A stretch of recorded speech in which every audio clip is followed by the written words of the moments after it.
Progressivism is a societal cancer.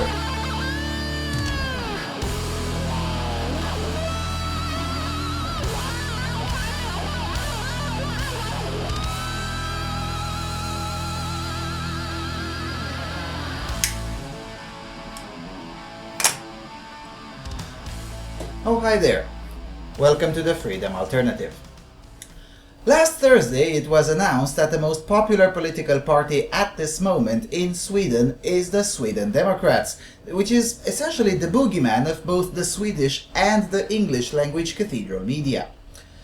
And despite the media calling Sverigedemokraterna all sorts of names, it appears that more and more Swedes happen to realize that an immigration policy similar to the one of Finland is not really such an extreme position as the media keeps trying to make everyone else think.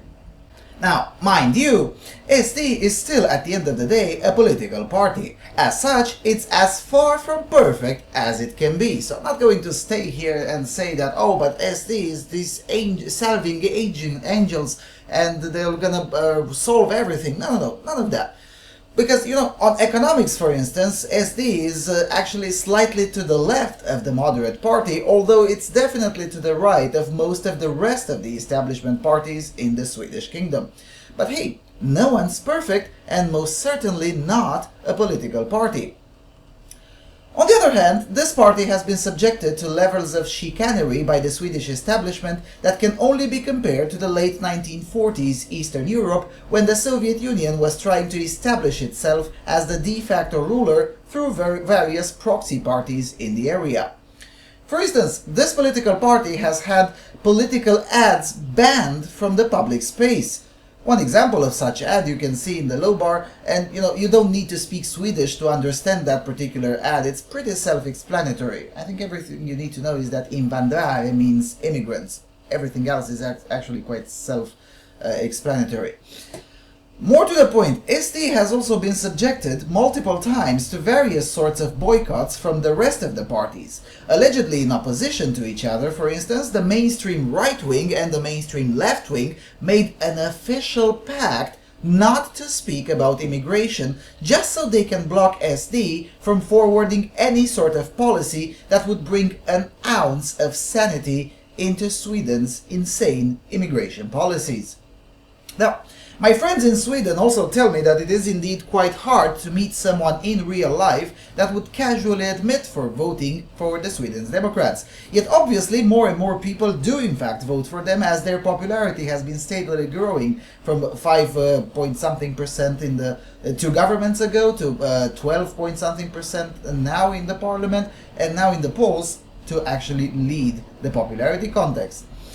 Now, if you want a parallel with that, think of the so-called shy Tory factor in Great Britain, but actually taken to far more extreme lengths, because, in Britain, it's still not yet the case that you would lose all your livelihood just for voting for the Tories. But it pretty much is the case that way in Sweden, especially if you live in Stockholm, around the cool people. But despite all of these, the popularity of SD has steadily been growing in Sweden and almost uninterrupted. Now, obviously, the so-called political scientists du jour assure everyone that SD will not win the next elections, which are due in 2018. Now, when I read what the so-called political scientists tell, I can't stop thinking at Ceausescu, sit down everyone, nothing to see here, go back to your places, and they all try to offer this assurance that, oh, but those evil people from SD will not win the elections.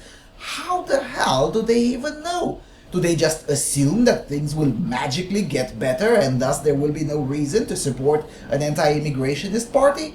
Or they just think that a new boycott by all establishment parties will suffice to keep a quarter of the electorate from having any meaningful say in shaping the policy? Well, perhaps it is a bit of all of these, and this is essentially the mindset of the establishment intellectuals.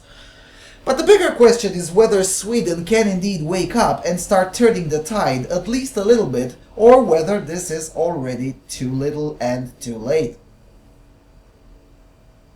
Now, I've stated in several videos in the past that I really do like Sweden, and although I do indulge myself in criticizing and mocking some of the utterly insane policies that come out from there, I do so not out of disdain for Swedes or the Swedish culture, but out of a desire that maybe, just maybe, one more Swede will see the light of common sense and start working towards fixing the place. And mind you, I apply the same principle when I criticize policies from my own country or when I criticize policies from the United States. You know, the communists in here still insist that every time I criticize something from this country, that means I'm an irredentist anti-national idiot. Funny thing, the Swedish leftists also do the same when their precious little tolerance model is being critically analyzed or called into question. I guess the lefties are just all the same no matter where in Europe or the world they're located in. Quite frankly, I do not have an answer, or at least not a definitive answer, but I do suspect that it may indeed be too late for Sweden. Because, you see, when it comes to insane policies, there is such thing as the point of no return. And that point of no return is a point when too much insanity has been accumulated, and from that point on, no matter what one does, the inevitable conclusion can no longer be avoided. I do suspect that Sweden may indeed be past that point, and 2018 is still 3 years from now. And 3 years from now means at least another 250,000 of asylum seekers will come into the nation. And, you know, this state of affairs kind of makes me skeptical that the tide can indeed be turned around. On the other hand, it is likely that Sweden will still be majority Swedish in 2018, but increasingly old and selected downwards. Now, what I mean by selected downwards is that the smartest, most productive, and usually youngest Swedes are now leaving the place in droves. It's still not so bad by historical standards, mind you. You know, Sweden, for instance, lost more local people proportionally in the 19th century, but if the current trends maintain, the 19th century moment may indeed pale in comparison. There was recently actually a report that said that more ethnic Swedes have permanently emigrated from Sweden than people immigrated into Sweden, and I think that was in 2011 or 2012. So, you know, the situation is actually getting worse in that regard. So, given all these facts, I really don't know, but the future kind of looks grim for the formerly civilized and peaceful nation of Sweden. Now, quite frankly, I can only hope that I'll be proven wrong at this point, because, you know, hope is pretty much everything that I've got left. So, what do you guys think? Am I being too harsh on the Swede? I mean, can Sweden's political culture rebound and start implementing the radical changes needed to keep Sweden, well, Sweden? I don't know. I really hope you guys will prove me wrong. And with that being said, don't forget to subscribe, follow me on Twitter at FreedomAlternat, and consider supporting this channel. Thanks for watching.